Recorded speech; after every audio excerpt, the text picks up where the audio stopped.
Good morning.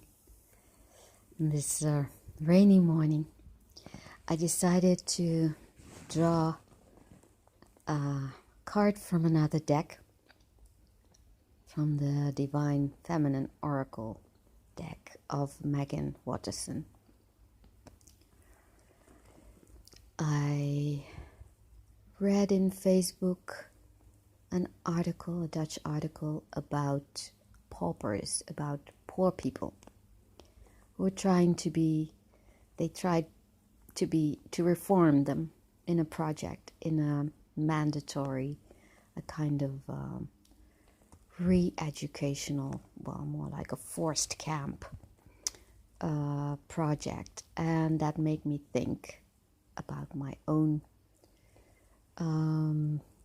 past, because some of the sentences the writer of the book Pauper Paradise put in the interview that surprisingly rang recognition in me. And I would like to muse about that together with you. I wrote something about it while sharing the article, and Facebook didn't post it. Something went wrong, so I decided to talk about it here with you. I was curious what card I would draw, and it was the white buffalo calf woman, the prophetess of the sacred way. My heart is a compass, the path of love is true abundance. She was a Lakota sacred woman who appeared to one of two scouts in a period of famine.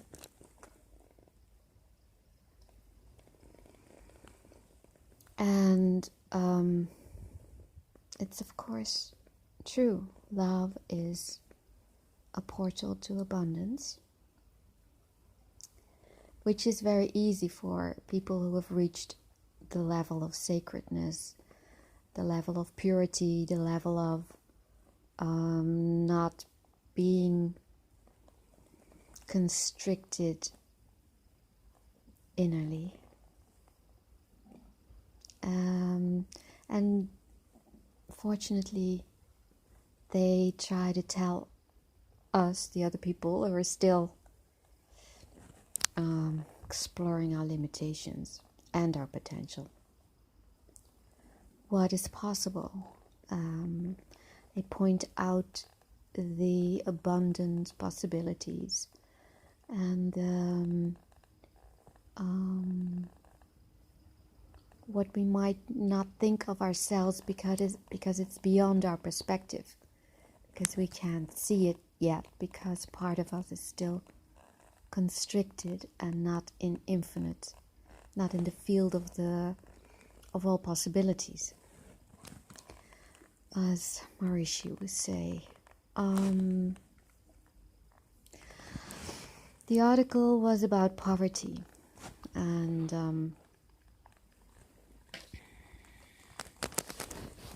that made me think about my own childhood. We weren't poor, but I'm trying out something new here. See if I can do two things at the same time. No, I don't think so.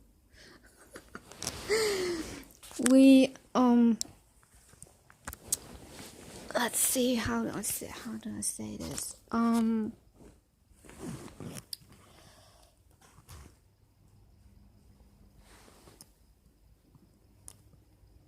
My grandmother was a maid. She came from a family of wooden shoemakers. The men were wooden shoemakers. I only recently found out that meant they had a factory. Not only they I'm still not sure how that worked. I knew they had their own forest of special trees to make wooden shoes. They had to plan for planting new trees in time. My grandmother was sent to be a maid when she was 14 or 15, and she was allowed to go home for a few days a year walking. She had to take care of 4 children, and she was a very strong woman. She didn't have an education. She married my grandfather, who came from a family of farmers. He learned himself how to be a carpenter because his health wasn't good. He was actually very ill. And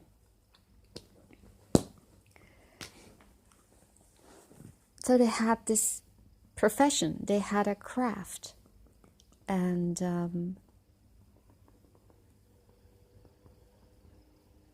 I think that's dignified.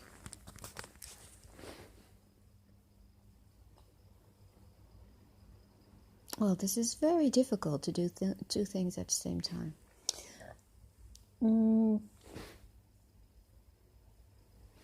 Okay. So.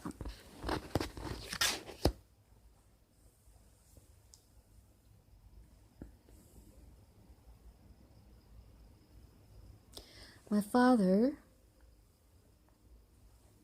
father's father was a union man. My father was a blue-collar worker. He couldn't learn well in the traditional way. He was a craftsman, a master in his profession, in his craft. He could make anything from metal and wood. He just thought, until he had a solution to make something work, to make something fit.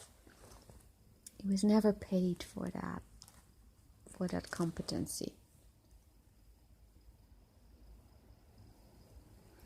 My parents were very humble people, but they were also always listening to other people.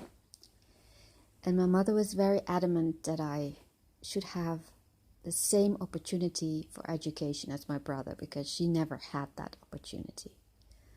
And I was given the advice to go to a lower high school. There were grades, there were levels in high school. It was much lower than my parents thought possible, and I went to school where there were 3 levels, and in 2 years you could find out which was the suitable level. So that worked out well, fortunately, because I've been talking about this with a friend who lived next door to ours, 2 houses next door, and we went to school together, and the way they treated her was different than the way they treated me. And at that time I didn't realize that, but now I think my father was a blue-collar worker. My grandparents lived for a few hundred meters south. But anyway, they weren't known. I think it influenced the way they looked at me. And they didn't see me. And I recognize that I'm still influenced by that. That's part of the reason why you are looking at White Buffalo Calf Woman now and not at me. Because I feel I feel that I don't have anything. No, it's double. I do think I have something valuable to say, and I don't feel confident to say it. It's I believe in abundance. I have abundance. I do also believe in limitations we pose on ourselves. We have inherited from our past, from our ancestors, but also from our social environment, the culture we live in. And I'm not complaining because I have a very beautiful life. My fascination is, why don't we all combine our competencies to create abundance for everybody, to create superabundance? Because if we stop limiting ourselves and one another by putting some on top, others on the bottom, I know it's a natural organizational principle. Hierarchies. There's hierarchies of needs, there's hierarchies of competency, but there's also hierarchies of what we think is higher and lower, what is more successful, less successful, what is more valuable and less valuable. And if it is sloppy thinking if someone has a lower bank account, because this article is about poverty, that they are lower at everything, that their intelligence is lower, that their value is lower, that's sloppy thinking. I think it's time to really rethink that. And it's very difficult to create abundance all by oneself, because we are a collective also, and there is this big pull, which is better, the collective first, the individual first. I think it's time we find ways to combine both in our heart, with our heart as a compass, and to love both the collective and the individual. We're not in the pre-individualized era anymore. So have to take individualization into account without discarding collective influences. That's what I think about it. I think that's the sacred way to expand so much and become so innerly aligned with ourselves and with the divine, with the sacred, that we gain the potential to perceive what seems to be opposites that can never combine, to see them anyway and perceive them in our heart long enough until, like my father did, a new way arises and we can make it work. Well, that's all for now, and have a beautiful day. See you tomorrow.